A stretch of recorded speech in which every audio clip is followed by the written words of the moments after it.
o tema desse programa é ajudar as pessoas a se confessarem de forma frutuosa. Não somente validamente, é evidente que essa é a primeira coisa, você tem que saber se confessar validamente, mas também tirar o maior fruto possível do sacramento da confissão.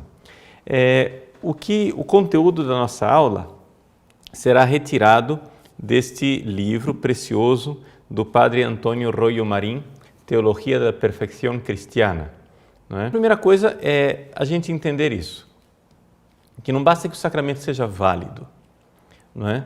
É necessário que eu tenha as minhas disposições interiores para que o sacramento seja frutuoso.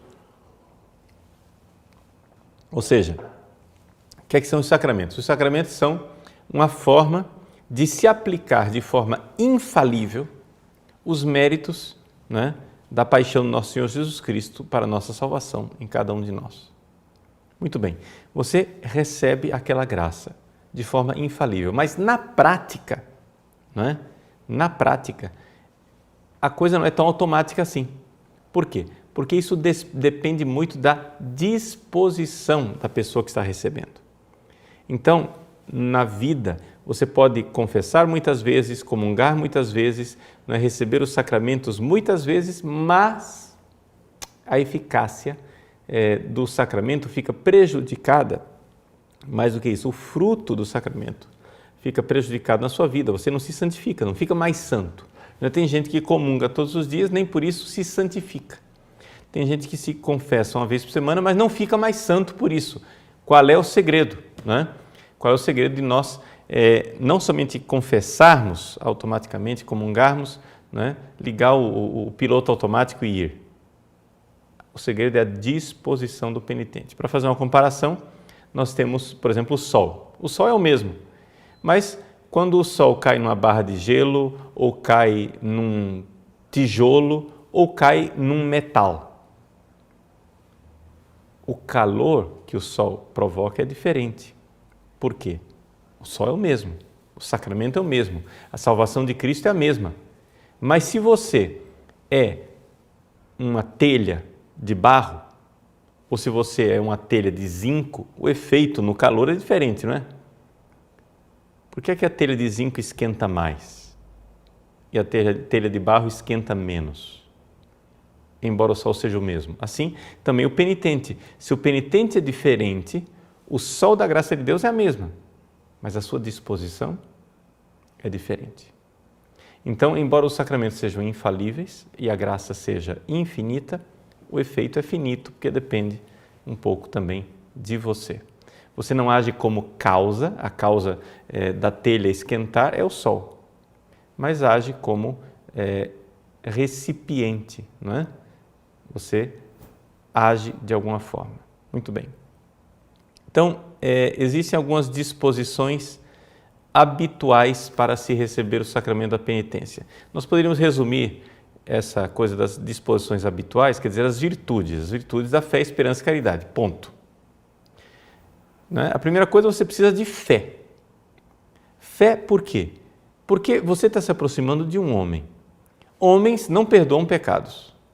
Você vai lá receber a confissão, homem não perdoa pecado. O ser humano não pode perdoar o pecado, quem pode perdoar o pecado é Deus. Então, ou você tem fé que o confessor, não é, age na pessoa de Cristo, ou então não vai funcionar. Não é? Então, você precisa ter esta fé.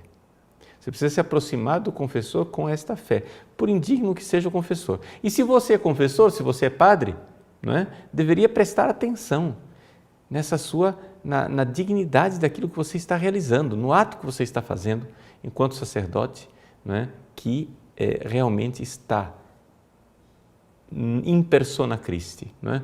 Como diz São Paulo, né, como embaixador de Cristo, eu vos esconjuro, eu vos peço, vos suplico, deixai-vos reconciliar com Deus. Então, é essa a realidade, né, do padre embaixador de Cristo. Então, fé. Depois, a questão da esperança. A esperança que fez com que o filho pródigo saísse de casa, né, que se concretiza de forma muito real, né, na máxima confiança possível, a maior confiança que você possa ter na bondade de Deus. Você se aproxima de um tribunal, tribunal da confissão, mas na ciência de que ali todo réu é absolvido, desde que esteja arrependido. Então, tenha esta confiança de que você será perdoado pelo seu Pai. Então, o confessor, de alguma forma, é ali mais pai do que juiz, embora esteja exercendo também a função de juiz. E a terceira coisa, o amor. Não é? Porque sem amor para com Deus não é possível a contrição. Então, você precisa ter este amor para com nosso Senhor, né? Para se desapegar dos pecados, por pequenos que eles sejam. Então, essas são as disposições habituais que basicamente são fé, esperança e caridade, ok? Agora, vamos às disposições atuais. O que quer dizer atual? Quer dizer, agora eu vou me confessar, o que é que eu preciso, como é que precisa estar o meu coração agora para eu confessar de forma adequada? Bom, vamos ver concretamente que essas disposições, né, são elas que realmente nos dão uma verdadeira conversão. Então, uma dica inicial. Todas as vezes que você for se confessar, se confesse como se fosse a sua última confissão. Ou seja, você está morrendo. Você não sabe se você irá acordar amanhã. Você não sabe se você vai levantar vivo do confessionário. Se confesse como se você estivesse no seu leito de morte. Essa disposição, que para varrer para longe a rotina, né? Principalmente quem se confessa com frequência, por exemplo, eu me confesso toda semana, mas a gente vê que a frequência, a rotina é capaz de corroer as coisas mais santas. Então, a disposição com a qual você vai se confessar deve ser a disposição como se fosse sua última confissão. Você vai morrer. Como você se apresentaria diante de Deus? Com que arrependimento? Com que contrição? Né? Agora, para você então fazer uma boa confissão, exame de consciência. Né? Veja, se você está habituado a fazer o exame de consciência todos os dias, isso daí já facilita muito a sua vida. Não é? Por quê? Porque você não fica agora, não tem que assim pensar as coisas desde Adão e Eva. E é interessante quando você comete algum pecado, que você vê naquele dia, puxa vida, eu preciso me lembrar disso na próxima confissão. Né? Você faz seu exame de consciência, né, antes de dormir. Anote. Anote, por exemplo, no seu celular. Se o seu celular tem senha, né, de acesso, anote, está ali tranquilo, está com senha, ninguém vai ter acesso. Né? Ou então anote numa caderneta com pequenos sinais que só você entende, para evitar indiscrição, né? Que alguém veja lá e saiba os seus pecados. Se você faz isso todos os dias, na confissão seguinte você já está pronto, né? Você não precisa ficar fazendo aquele esforço de memória. Um exame de consciência bem feito. Agora, é evidente que você, para se confessar, você tem a obrigação de confessar os pecados graves. Tá? Os pecados graves. E é importante que você saiba o seguinte, que se você apresenta os pecados, mas apresenta na confissão pecados de forma displicente, laxa, né? Remissa, sem verdadeiro propósito de mudança de vida, cuidado que você está ali arriscando uma absolvição inválida, não é? Então, nós vamos ver que uma das coisas necessárias é o propósito. Mas é importante você, ao fazer o seu exame de consciência, né, realmente se concentrar naqueles pecados maiores. Então, veja só a listinha que está aí, que está à disposição. O exame de consciência. Não desculpar os nossos defeitos, você vai se apresentar para o padre, não tem que... tem gente que faz uma explicação enorme, como se estivesse pedindo desculpas, não, é que eu cometi esse pecado, mas não era culpa minha. Não faça isso. Apresenta o pecado. Se é necessário apresentar as circunstâncias, porque isso muda a gravidade do pecado, tudo bem. Mas se não, apresente o pecado. Não é? Ah, padre, mas eu sinto vergonha. Ótimo, a vergonha já faz parte da penitência. Ninguém gosta de confessar.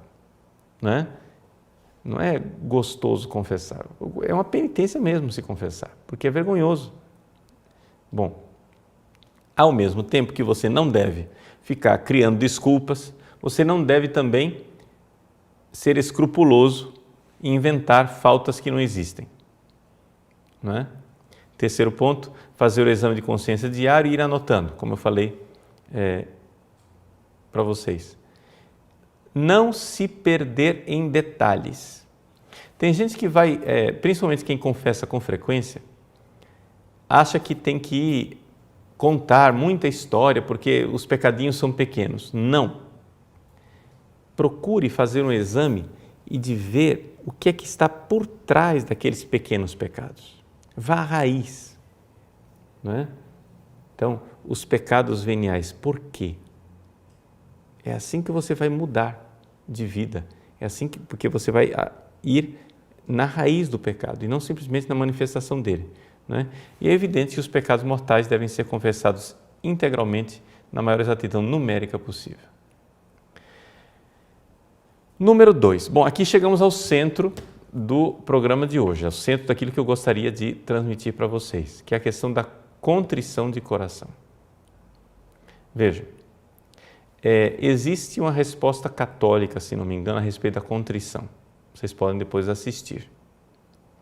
Mas, com relação a essa questão da contrição, é importante você lembrar o seguinte, existe a contrição perfeita e a contrição imperfeita. Né?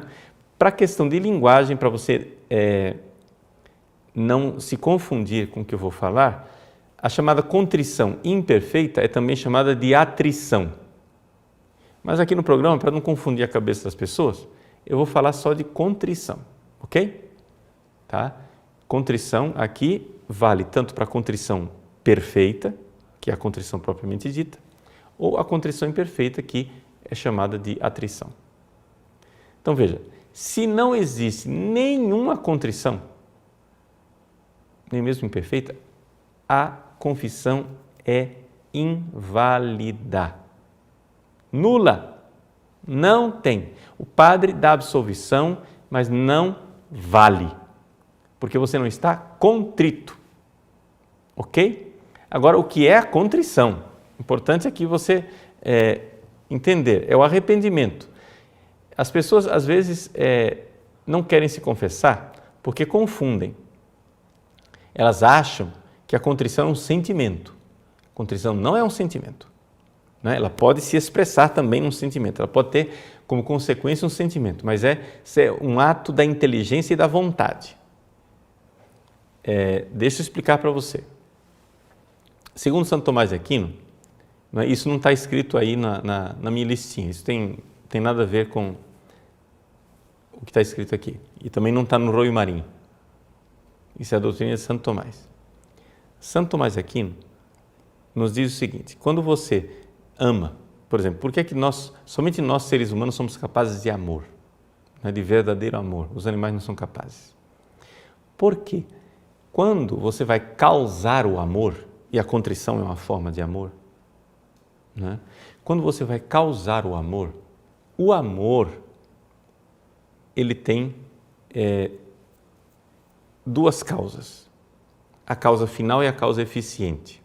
Para quem não está acostumado com a linguagem aristotélica, né, da filosofia de Aristóteles, vamos supor, eu vou fazer uma estátua. Qual é a causa material da estátua? Mármore. Causa formal, é a ideia da estátua que eu vou fazer. Eu vou fazer uma estátua de São Miguel Arcanjo. Né? Então, essa é a ideia que está aqui. Essa causa formal, a causa material está lá. Agora, para eu fazer essa estátua, eu preciso de uma causa eficiente e uma causa final. Causa eficiente quer dizer o seguinte, alguém tem que pegar o martelo e o cinzel e começar a bater no mármore, senão não faz a estátua. Ok? Essa é a causa eficiente, aquilo que é eficaz, que faz. Agora, se eu vou fazer uma estátua, ela tem uma finalidade. É uma estátua para ser um ídolo? É uma estátua para ser adorada? É uma estátua para ser venerada? É uma estátua para colocar na praça? É uma estátua para colocar na igreja? É uma estátua para ofender a Deus? É uma estátua para agradar a Deus? Qual a finalidade dela? Muito bem. Se você for olhar o ato de amor, de caridade, não é? Só é possível amar se você tiver inteligência. A inteligência, ela causa o amor como causa final. Ou seja, você tem aquele intuito, aquela finalidade a alcançar. Você quer Deus, você tem Deus como sua finalidade de vida. Essa é a causa final. Agora, para você amar não basta só a ideia.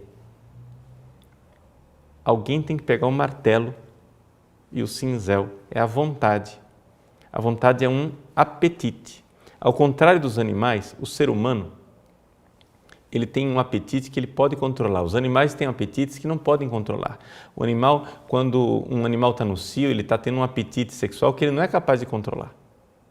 Quando ele está com fome, ele está tendo um apetite que ele não é capaz de controlar. Quando ele está com raiva, ele está tendo um apetite que ele não é capaz de controlar. O ser humano não. O ser humano, porque ele tem inteligência e ele tem força de vontade, ele é capaz de se propor uma coisa e então essa proposta é a finalidade, a inteligência. Então entra ali a causa eficaz que é a vontade, a força de vontade. Eu quero, eu vou. Então, quando você está querendo se arrepender, você não precisa, vamos supor, o sujeito cometeu um ato sexual com a namorada. Foi gostoso. Tem gente que acha que para você se arrepender daquilo, você precisa dizer, não foi gostoso. Não, não é isso. Isso não é o arrependimento. Né? A questão sensual, a sensação agradável ou não que o pecado trouxe a você, não entra no ato do arrependimento. O ato do arrependimento entra no fato seguinte, eu quero ir para o céu, este ato está me levando para o inferno, portanto, eu estou dando aqui um exemplo de atrição, né? Contrição imperfeita. Eu não quero arder no fogo do inferno, eu quero estar na glória do céu com Deus. Então, eu ponho este objetivo da minha salvação eterna e, portanto, com um ato de vontade, eu repudio aquilo que eu fiz, eu odeio aquilo que eu fiz e eu quero Deus. A contrição seria perfeita se você, ao invés de somente repudiar o pecado, porque você deseja o céu, se você tivesse Deus como finalidade última e querendo amar a Deus, Deus me amou na cruz, Jesus morreu por mim, por isso eu o ofendi, eu quero reparar essa ofensa que eu fiz, eu tenho repugnância pelo fato de eu ter ofendido e chagado o coração de Deus. Senhor, eu vos ofendi. Agora vejam só, essa realidade chamada contrição perfeita, ela é um dom de Deus. Então você tem que rezar, você tem que pedir para Deus. Meu Deus, dai-me o arrependimento. Senhor, dai-me a graça de vos amar verdadeiramente. Dai-me a graça, Senhor, de me arrepender profundamente dos meus pecados. Então, essa contrição, ela é necessária para a confissão. Ok? Agora, aqui é que está o principal, né? E, digamos, a novidade que eu gostaria de expor para vocês no programa de hoje, que é o seguinte, que se você tiver um profundíssimo ato de arrependimento, um ato de arrependimento intenso, não é? Forte, esse ato de arrependimento, ele não somente vai redimir a sua culpa, coisa que acontece em toda confissão válida, mas ele pode também redimir a pena temporal. Isso quer dizer que, né, seria o mesmo efeito de uma indulgência plenária, ou seja, você foi abolida a pena temporal. Se você morresse naquele momento, você iria direto para o céu, não é? Ou seja, um arrependimento, uma contrição perfeita é capaz disso. E não somente, você pode crescer na graça santificante. Então vejam como é importante o ato de contrição na confissão. Quão é importante esse arrependimento. Por quê? Porque se você tiver um ato de arrependimento verdadeiro na sua confissão, você pode terminar até melhor do que aquilo que você estava antes. Não é? Você estava num grau de santidade, pecou e se arrependeu tão profundamente que, ao receber a absolvição, você vai para um grau de santidade superior àquele que você estava antes. Você cresce. Ou seja, aquele pecado que você cometeu serviu de trampolim para você ser uma pessoa melhor. Mas isso acontece se houver a contrição, né? Então, vejam que Santo Tomás, na Suma Teológica, na terceira parte, questão 89, artigo 2º, está aí a citação para vocês lerem o texto do próprio Santo Tomás. Essa tradução que está aí, ela é tirada do site da editora Permanência, que está fazendo um grande serviço extraordinário de colocar no ar, aos poucos, não é? Uma tradução da Suma Teológica, não é? Um trabalho realmente meritório da editora Permanência.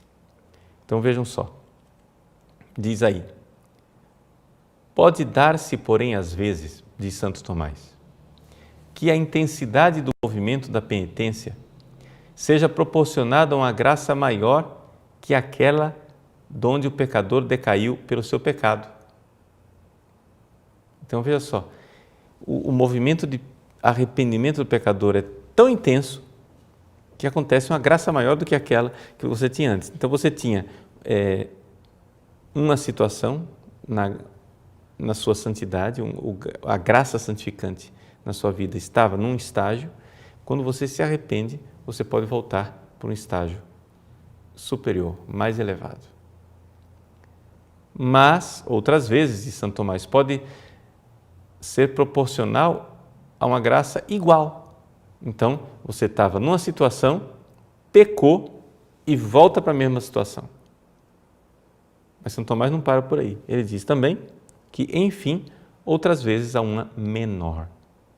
Isso quer dizer o seguinte, que você estava num caminho de santidade, pecou exatamente porque você se arrependeu pouco. Quando se confessou, quando você volta num grau de santidade inferior.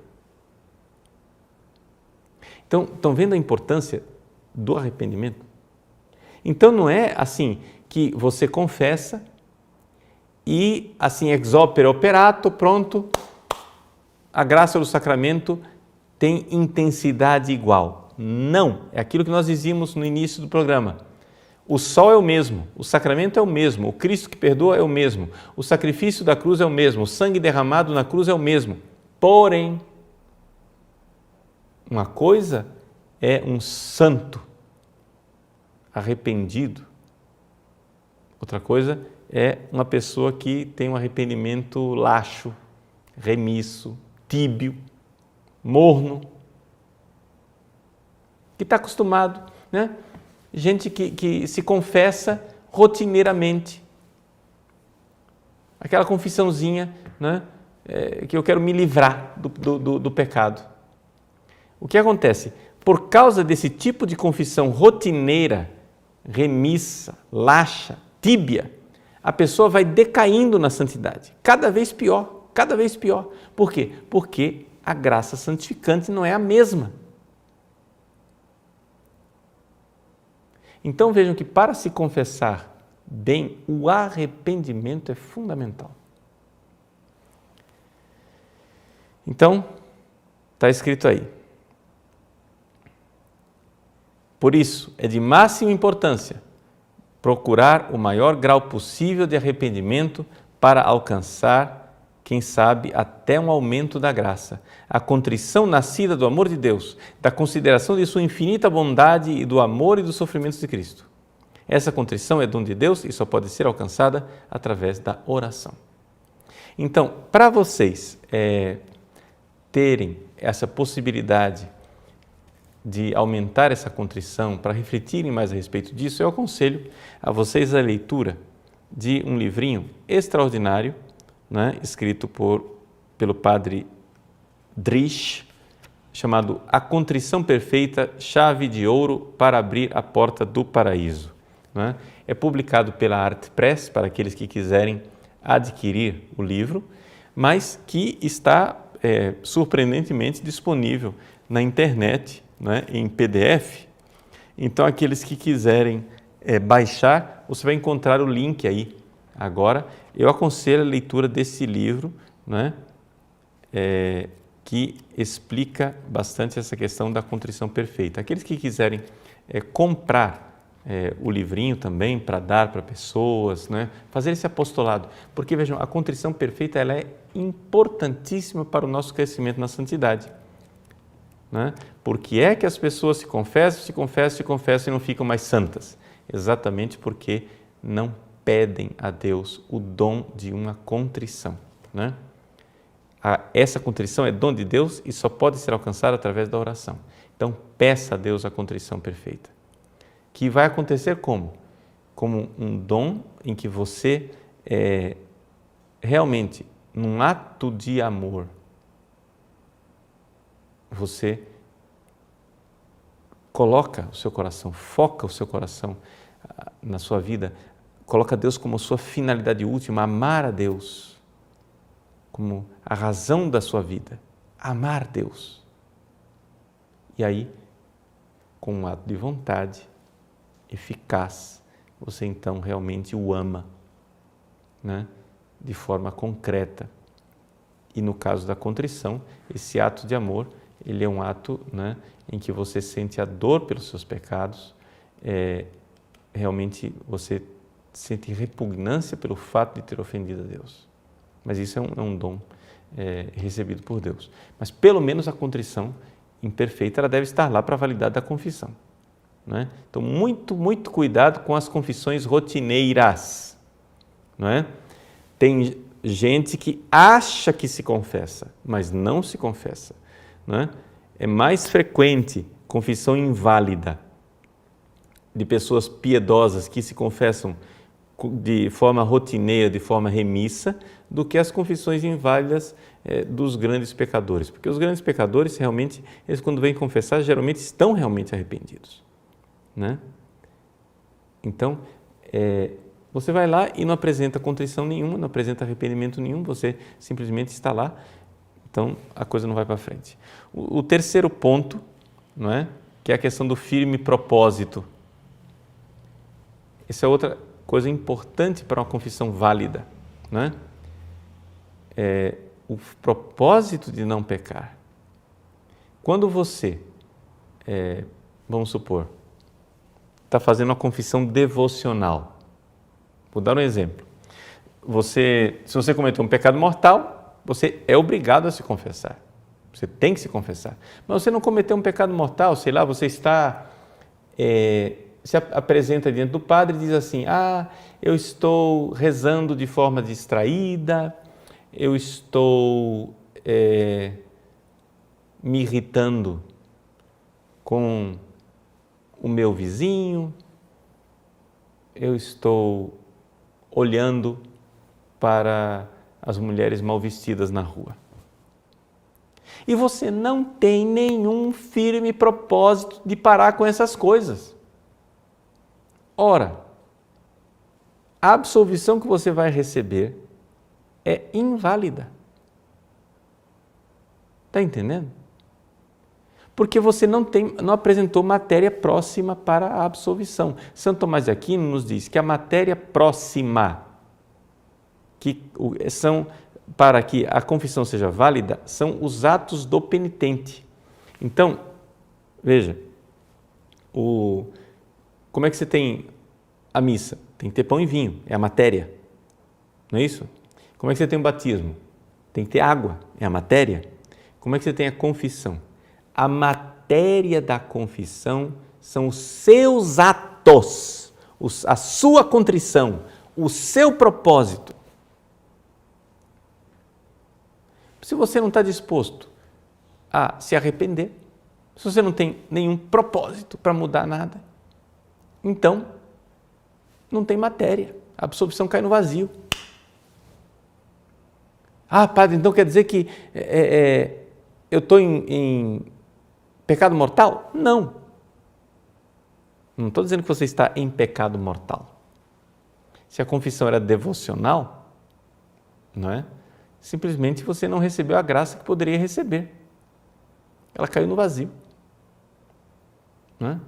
Era uma confissão devocional, você não tinha obrigação nenhuma de apontar aqueles pecados, eram só pecados veniais. Não é? E a coisa cai no vazio. Então, muito cuidado com isso, com essas rotinas, essas coisas de não fazer propósito. Não é? De não fazer o propósito. Então, se você vai falar aqueles pecados que você não é obrigado a apresentar, apresente os pecados que você realmente esteja com firme propósito de lutar contra eles. Não é? Bom, depois, o número 4 que vocês estão vendo aí é o speculum confessiones, né? O espelho da confissão. Tem uma pequena poesia latina que vocês encontram aí. Sit simplex humilis confessio pura fidelis, atque vera frequens nuda discreta libens verecunda, integra secreta lacrimabilis accelerata, fortis et accusans et sit parere parata. É um pequeno versinho para dizer as qualidades de uma confissão. Está traduzido aí? A verdadeira confissão seja simples, humilde, pura, fiel, frequente, clara, discreta, voluntária, sem orgulho, íntegra, secreta, dolorosa, pronta, forte, acusadora e disposta a obedecer. Nem todas essas qualidades aí têm a mesma importância. Gostaria de colocar ênfase em 4 qualidades importantes. Primeiro, ela seja humilde. Não é? Se colocar diante de Deus sabendo que você não está lá merecendo nada. Você é um mendigo de Deus, pedindo a graça.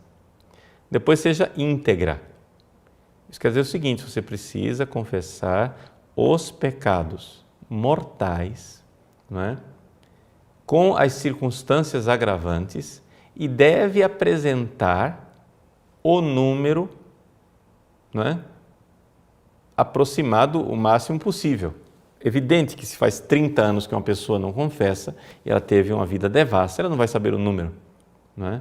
Mas é sua obrigação de apresentar de forma mais próxima possível. E que seja frequente, porque a confissão frequente, ela nos coloca nessa frequência da graça de Deus, e não somente isso, mas na frequência daquilo que é a atitude de contrição, que é o que realmente irá abrir a porta dos céus para nós. E, finalmente, a quinta coisa, a satisfação sacramental, que é a questão da penitência. Né? Os nossos confessores muitas vezes passam penitências assim, sem grande zelo, reza um Pai Nosso e Ave Maria. Né? Mas é importante que a própria pessoa saiba que não basta se confessar. É necessário, né, uma série de atitudes para reparar a raiz do pecado que ficou em você. É exatamente o espírito que está naquele livro que eu publiquei chamado O Olhar que Cura, a terapia das doenças espirituais. Por que é que eu chamei de doenças espirituais? Por quê? Porque o pecado já foi perdoado na confissão, mas a doença ficou. Não é? Então, é necessário também essa questão da satisfação.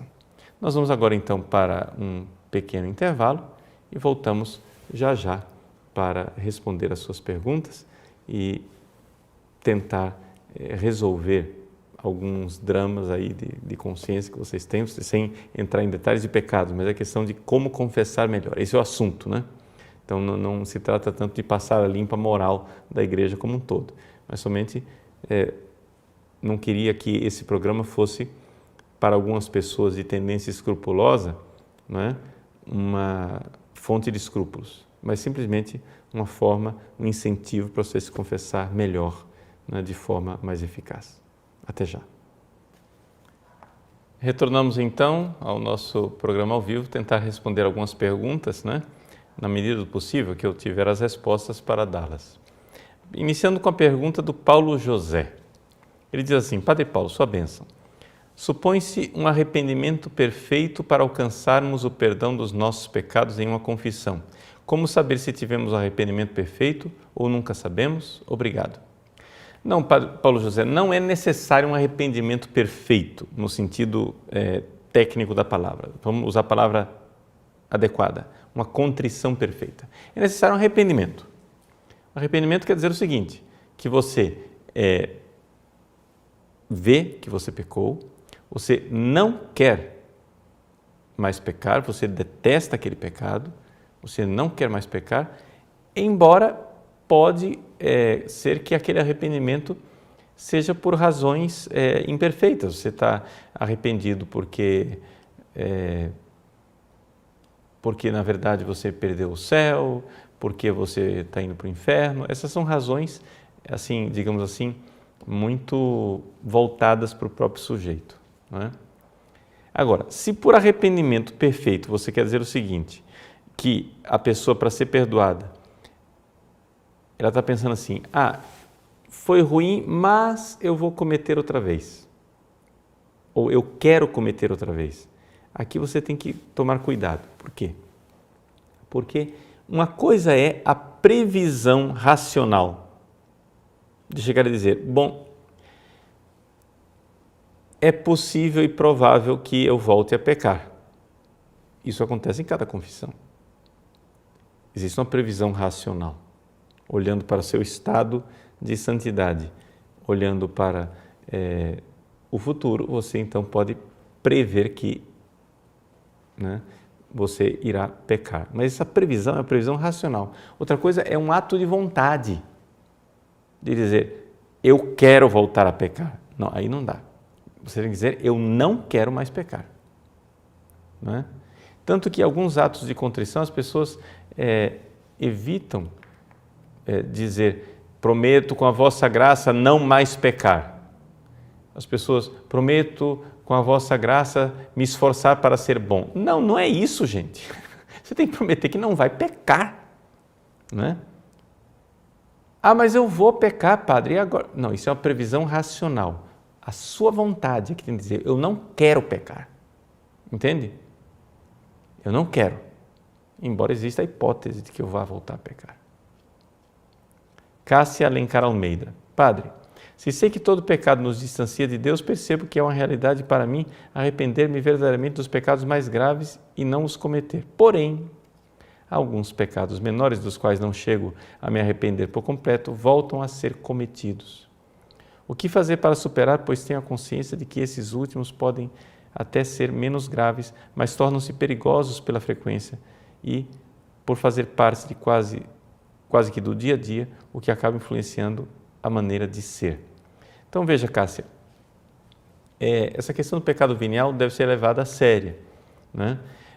A gente pudesse fazer uma comparação, a diferença entre o pecado mortal e o pecado venial. O pecado mortal é como se você pegasse um balde e você apagasse todo o braseiro que você tem lá. Você tem um braseiro do amor de Deus, você pega um balde e apaga tudo. Pronto, isso é um pecado mortal. O pecado venial é como se você pegasse um pouco de água e começasse a borrifar aquele braseiro. Aquela chama intensa, ardente que estava lá vai diminuindo de intensidade. E aí, uma centena de pecadinhos veniais vai apagando, até que finalmente uma pessoa comete um pecado mortal. Então, o pecado mortal, geralmente, ele não cai do céu como um raio sem nuvens. Ele é precedido de centenas de pequenos pecados veniais.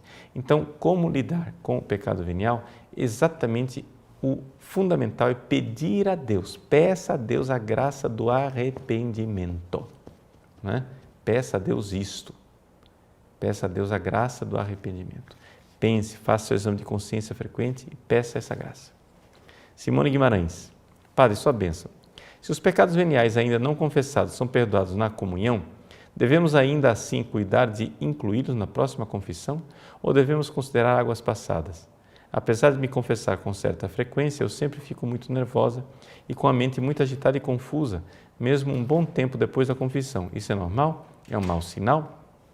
Bom, veja, Simone, é normal uma certa vergonha, não é, de se confessar. Se você tem um arrependimento, coloque os pecados principais, tá? Não é necessário de forma alguma que você coloque todos os pecados, né, veniais, os mínimos que sejam nos seus detalhes. Como eu disse, não é necessário encher a confissão de pecados veniais. O principal, né, é irmos na raiz do pecado. Então, para você entender o que é que eu falo quando eu digo raiz dos pecados, né, é a questão de você realmente ter um arrependimento daquilo que são os pecados capitais. Então, quando você fala os 7 pecados capitais, por exemplo, a ira, a tristeza, a vaidade, né? Soberba, vaidade, quando você põe lá a inveja, a luxúria, a gula, isso aí são as raízes que estão lá na sua alma. Então, as pessoas estão acostumadas a fazer o exame de consciência pelos mandamentos. É bom, mas se você tem dificuldade de encontrar a raiz dos seus pequenos pecados, olhe para os pecados capitais, ou seja, para aquelas doenças espirituais que estão arraigadas na nossa alma. Tiago Martins. Padre Paulo, como se dão o perdão dos pecados que não foram expostos ou esquecidos na confissão? Então, veja só, Tiago, a pessoa deveria se arrepender de todos os seus pecados na confissão. Se houve um verdadeiro esquecimento, ou seja, a pessoa fez o seu exame de consciência diligente, não é? Fez um exame de consciência onde ela se deteve pensando, preparou a sua confissão, mas, apesar da diligência do seu exame de consciência, ela se esqueceu de alguns pecados na hora de se confessar. Aqueles pecados estão perdoados, não é? Porque foi um esquecimento. Outra coisa é quando você, não é, de forma sacrílega, esconde os pecados graves. Evidente que ali, não é, você está cometendo um pecado durante o sacramento. Não é? A confissão, quando ela é feita sem arrependimento, não é, e sem o propósito, ela não somente é inválida, ela é também sacrílega. Não é? Então, é importante cuidar disso. Mas os pecados esquecidos, se não foi um esquecimento culposo, então eles estão perdoados. Felipe Moreno. Padre Paulo, se cometi um pecado grave e me confessei, estou perdoado? E se ficar dentro de mim migalhas do mesmo pecado, mesmo sem cometer novamente? Me sentir culpado como que para sempre. O que devo fazer? Bom, Felipe, você tem que ver o seguinte. Se você cometer um pecado grave, existe a possibilidade de que, né, você então tenha dentro de você uma realidade chamada remorso. Né? Aquilo fica mordendo você novamente. Você tem que encontrar um pouco qual é a raiz disso tudo. Primeira coisa, você precisa alimentar uma confiança na misericórdia de Deus. Porque talvez esse remorso seja sinal de vaidade ferida, ou seja, você olha para a sua imagem quebrada, a imagem que você tem de você, e você fica descontente com aquela imagem. Sei lá, uma pessoa que perdeu a virgindade, fica triste de olhar para si mesmo e dizer, puxa vida, não sou mais virgem.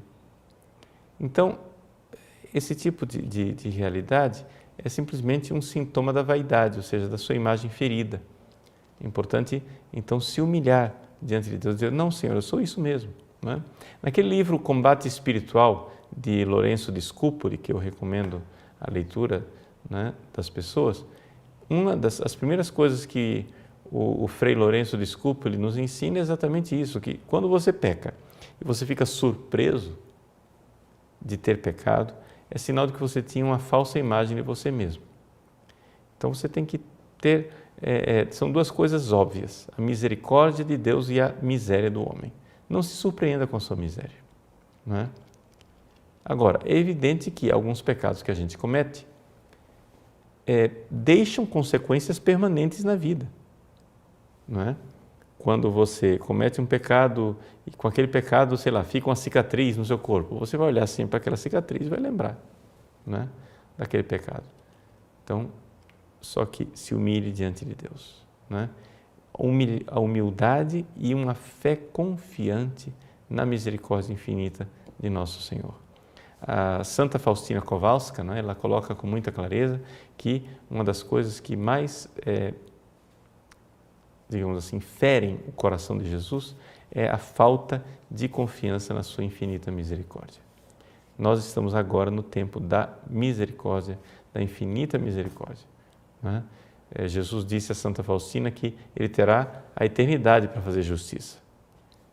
Agora é o tempo da misericórdia. Bom, Renato Cantelmo, como se deve confessar pela primeira vez? Bom, Renato, veja, primeiro, procurar um bom exame de consciência, né? Existe na internet inúmeros exames de consciência aí, que vão seguindo os mandamentos, etc. Rezar, pedir a graça do Espírito Santo para fazer um bom exame de consciência. Anote os pecados principais, principalmente os pecados graves, que são aqueles que você é obrigado a se confessar, não é? E procurar um padre, um sacerdote para se confessar, né? É importante que a gente creia na eficácia do sacramento.